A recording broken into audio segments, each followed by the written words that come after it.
后英岛基金会每当12月拢会伫北门区立中港举办当年慰问，早可预定10点发放慰问金，一透早就有人到场等待，一直到时间接近，人潮愈来愈多。基金会表示，发放对象主要是北门、客家甲将军的技术力户以及新长者。创办人欧普明一早嘛回到故乡，先到临安宫虔诚跪拜。感谢神明保庇，关怀故乡乡亲。后当处长表示，当年慰问已经连续12档，嘛无因为疫情中断，为一份吃果子拜树头，企业回馈社会性。但是我们也从去年500多万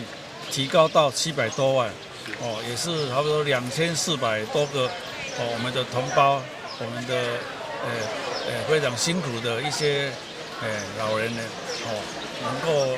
来这边领取一点社会的爱心，我们企业界最重要就是要回馈社会，我们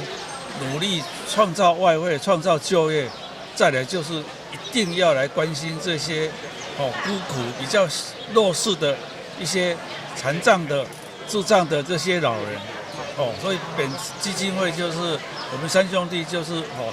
秉承这个先祖创业守成以后一定要回馈社会的祖训，所以我们继续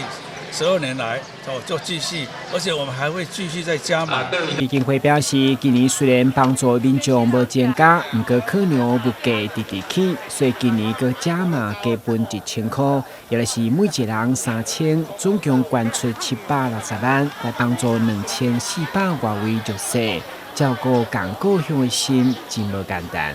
我们非常感谢他的义举，每年能够来送碗，来给我们民众呢一个很窝心的一个礼物了让他们回去能够来增加他们要购买他所需要的物资来满足他们的需求。感谢侯董的义举，我相信他的义举能够作为我们的榜样据了解，后英岛基金会除了当年慰问，今年所发放的吉兰救助金、金劳金、儿童福利金，以及帮助学校整修以及宗教慈善救济等捐助，嘛已经超过1000万，同款希望抛砖引玉。今日新闻，阮吉采访报道。